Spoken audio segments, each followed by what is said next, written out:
All right, I wanted to see if I could make a video for you guys.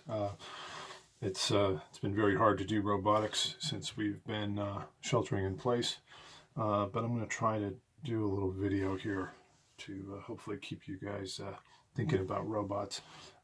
Before we left, we had started to mount the lifting motors on your double reverse 4-bar. And Richie and Riley worked on this. And on one side of your robot, you mounted one of these servo gearboxes from goBilda. These things are fascinating. They're really awesome. You can see the little servo motor in here. And what's different about this servo than the regular goBilda servos is that it has a range. It's geared down inside, so that you can actually go through 8 rotations. And the advantage of a servo or a brush motor is that you can go to fixed spots and repeatedly go to fixed spots in that rotation. So you can go to anywhere within those 8 rotations and come back to them and know that you're in the same spot, as opposed to the regular servos, which only have 300 degrees of rotation in which you can hit those fixed spots. So this looked like a really awesome way to overcome that problem of wanting to have more range in which you can hit fixed increments. And you can then go ahead and gear it down, and you still have a lot of range to work with. This was geared down 5-to-1, so you still have a lot of range to work with, and you get a tremendous amount of torque out of that 5-to-1 gear down. Now, the only problem that we encountered was that you can see it works on this 32 millimeter shaft, which is really interesting. But in order to convert it to a 6 millimeter diameter, which is what we're working with, it required a lot of hardware out here that took up a lot of space, and then it made it hard for the lift arm to come through and deliver the stone. So Richie inspired me because he said, hold on, we could take one of these guys, and he measured the actual amount of rotation you need in the arm to lift your double reverse 4-bar, and found that you only need 80 degrees of rotation in that arm to go to full extension. And that means that if this servo has 300 degrees of rotation, you could gear it down 3-to-1 and still have 100 degrees of rotation that you could work with. So Richie set about building a custom gearbox, trying to use this to build something like this. And I'm going to try to build a copy of what Richie did for you. So hopefully I get this right. But you'll see we do have these really cool servo pattern plates. We've got a bunch of these. And you can mount a servo in here. And then you can also mount, because the whole patterns work so well together on goBilda, you can mount gears that are going to give you a nice gear train here. Let's go ahead and see what we can come up with. Got some hardware here. The washers here are important because when you attach this, you don't want to squish or deform the plastic brackets on the servo. And another great thing, if you haven't already noticed about goBilda, is that some of their most important holes are threaded. You can see these guys here are threaded. Not all the holes are threaded, but those are. And that means where you're going to attach the motor, you don't need to put any nuts on the other side. So let's go ahead and see how this is going to mount. Ideally, what we're going to be looking at is a 3-to-1 gear ratio. So before I put anything on here, let's just talk about gears. Before we left, Riley did a really nice job of going through all our gears. We have a ton of gears, and wrote the number of teeth on them. Very, very important. That'll save a lot of time. Here you can see this is a 30-tooth gear. This is a 90-tooth gear. Those are going to mesh together just right and line up with our holes and give us that 3-to-1 gear ratio we're looking for. Another thing you should notice is this gear here is a hub mount gear. So you need a hub if you want to use it. You'll see we have these sonic hubs, which are really cool. And you can mount those sonic hubs on there. Also notice the threaded holes in the hub. Very, very nice touch. So you can mount that, and that allows us to convert to our 6mm D shaft. So that's going to be really, really cool. The other thing you should notice about these gears is this type of gear is not a hub mount. It is a servo gear. And you'll see those tiny little teeth inside there. I don't know if you can see those, but this has got what we call a 25-tooth spline, and that matches up with these servos. You can fit that on, and then you're actually going to want to screw it on. Even though it's a really nice tight fit, you're going to want to screw it on because under heavy use, we don't want these gears to walk off. So if everything lines up correctly, we'll have that gear on there. We'll have this gear here. We might have to put in some spacers. We'll have ourselves a 3-to-1 gearbox. Let's see how it goes together. Let's try it with a longer screw. Still going to use this washer so that we don't end up crushing our plastic bracket on our servo. And it looks like I have the wrong hex key. All right, I got the right tool now. Here we go. I got a 3mm Allen wrench, and that'll go right in there. Pretty nice. Let's put on another washer here. And I'm going to grab another one of these longer screws. Start to get it threaded there. Just get it seated. There we go. All right, it's looking good, looking good. And I've probably told you guys, don't really tighten them until you get them all on there. And that way you don't get problems with the holes not lining up. Let's see what I got here. Does that fit? I think this will fit. There we go. Okay, now I'm just going to tighten them up a little bit. Don't want to tighten them too much. Again, we're just trying to get this plastic bracket clamped down. We don't want to crush it. Okay. All right, so I think the next thing we want to do is make sure that we're going to get this these gears to mesh. So I'm going to go ahead and take this 30-tooth gear and press fit it onto this 25-tooth spline. What you want to do is put it on and just turn it until you kind of feel those teeth lining up, and then you want to squeeze. And because this is metal on metal, you're going to have to push hard. Just want to make sure I'm lined up here before I squeeze.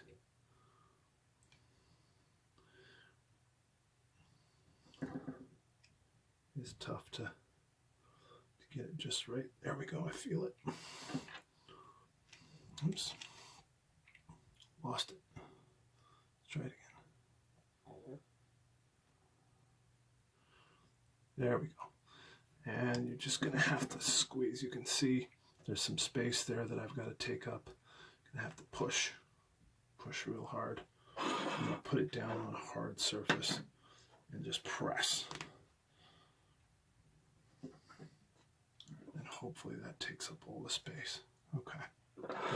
Now you'll notice in these packets that these servos come with, there's an assortment of small hardware, and that's intended for attaching, different interesting little attachments that you can put on your servos. But it's also good for screwing this on to the motor itself so you won't lose it. And I'm partial to these small 2.5mm socket heads. They're easy to get on. Oh, that's not right either. Got the wrong one. Here we go. There we go. Okay, I'm just gonna don't want to crank it down too tight, but definitely don't want this gear to come off. Okay. All right. Now you'll notice, hopefully, holding my breath here, when we put these two gears together, see how that hole is going to line up. So we're going to need a hub here, and we're going to need a bearing to go in that hole. So let's see what we got. We definitely have a hub. We can go ahead and mount this sonic hub on here. This is going to be good. And I'm going to go ahead and put, if you were really tight for space and you didn't want things to catch, you might want to use the button head screws here that have a little lower profile. Their heads only stick up 2.2mm above the surface, whereas these stick up 4mm. But I think we're going to be okay. I don't think we're too tight for clearance. I'm not going to tighten that yet until I get the other 3 screws in. And here we go. This is a lot of fun, so I apologize to you guys who are watching this and wishing you could get your hands on the robot today. Someday soon, hopefully we will all be back together and we can finish our robot. There we go. Okay, so that should line up. We're going to need a bearing to go through there, so I'll just pop that on there. And then it looks like, you can see if I have these lined up, I'm going to need some kind of a spacer to go in there between that bearing and here. I am going to try to figure out the height of that spacer, and I'm going to probably need a set of calipers for that. So I'm going to go ahead and measure that gap, grab a spacer, and I'll be right back. All right, I've got the perfect size spacer here to go in between so that our gear is going to mesh just perfectly. This is a good time to point out that this spacer sits right up against the hub in the flange, and so it's going to bear right on that hub and spin. If for some reason you're putting something on like a clamp like this on a shaft, if you ever do that, you want to make sure you put a tiny little shim or a spacer in between so that this will bear only on the hub. Otherwise you'll find when you clamp it down, it's going to rub against the flange on the bearing and it's not going to spin really well. So I think we want to pop that on there. Notice how that 6mm inside diameter spacer is perfect to go over our 6mm D shaft, and it also sits just on the hub of that bearing. So I'm temporarily going to put our D shaft here, and we can adjust it later. I'm going to just hit these set screws on the sonic hub and kind of clamp them down a bit so that we can get this all together. Okay, and it's not grabbing yet. Got to tighten it a little more. And there we go, starting to get a good grip on it. Yeah, there we go. And these hubs are really well designed. They're perfectly balanced. You can see they're symmetrical. They have rotational symmetry so that under high speeds, they're not going to vibrate and chatter. So, all right, that looks good. I'm going to drop our spacer on and pop this through. And you can see I'm off by about 1mm. We may want to adjust that later. You can see how the gears don't line up perfectly. If I had a spacer that was just slightly bigger, that would be perfect.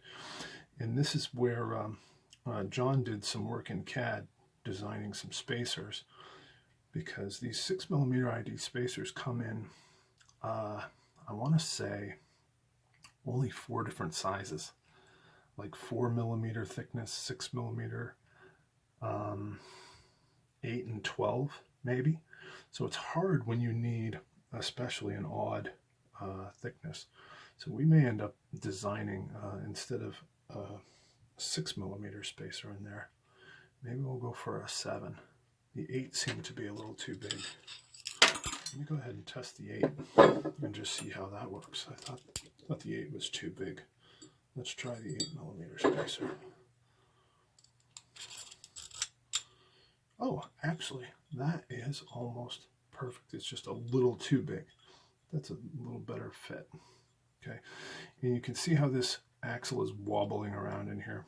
We're going to take care of that when we attach this to our channel, and we're going to end up installing a pillow block on the other side that is going to make that wobble go away.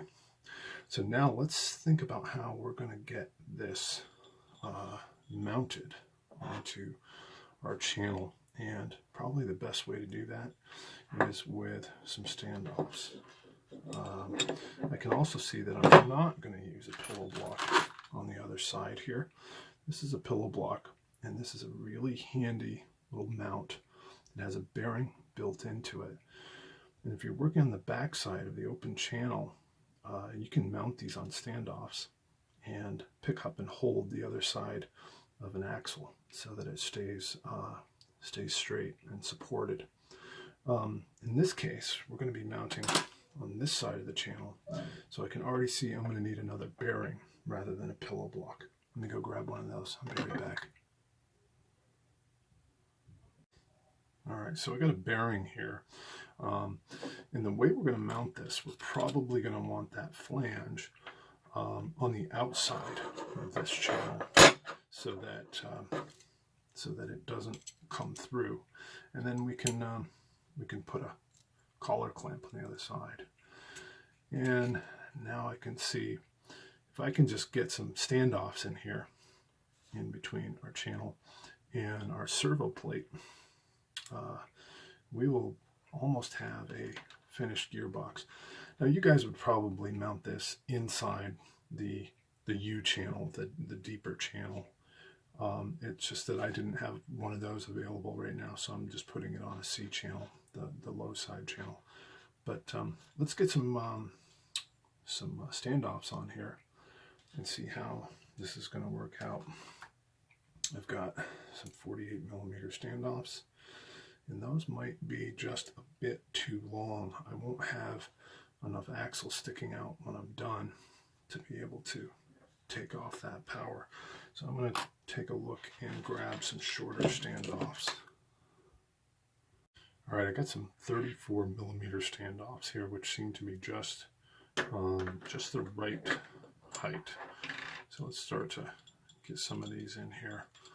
I'm going to get them mounted on our servo plate first, and I'm also going to remove this gear assembly.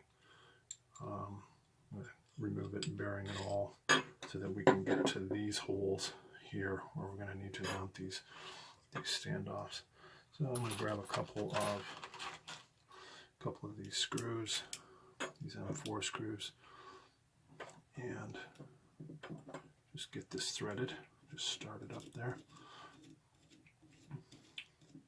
You can grab another one, get it threaded here.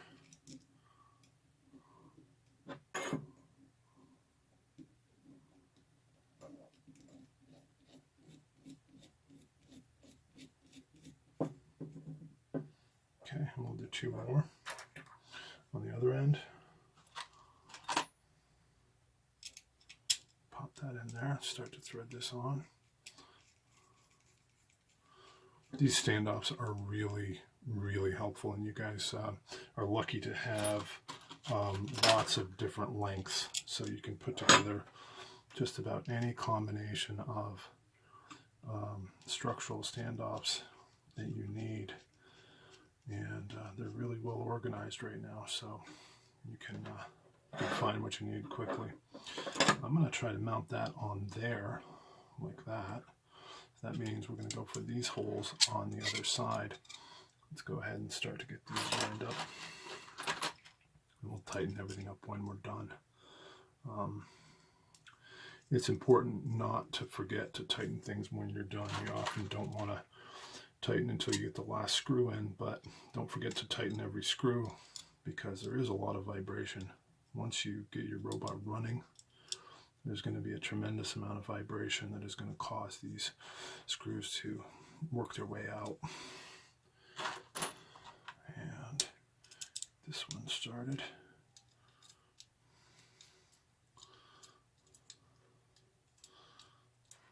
That one doesn't want to line up. Let's push it a little bit. There we go. There.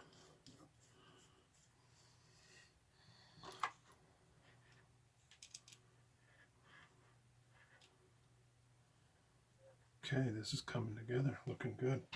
I'll grab my 3mm Allen wrench, snug those up. Snug these up.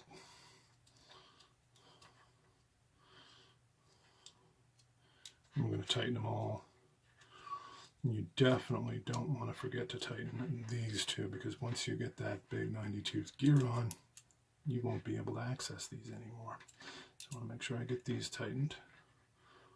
Now, when you feel it tight, you give it just a little bit more of a push. You don't want to strip these out, but you also want to make sure that they're not going to come loose. Okay, flip them over, tighten these guys up. That's pretty good there.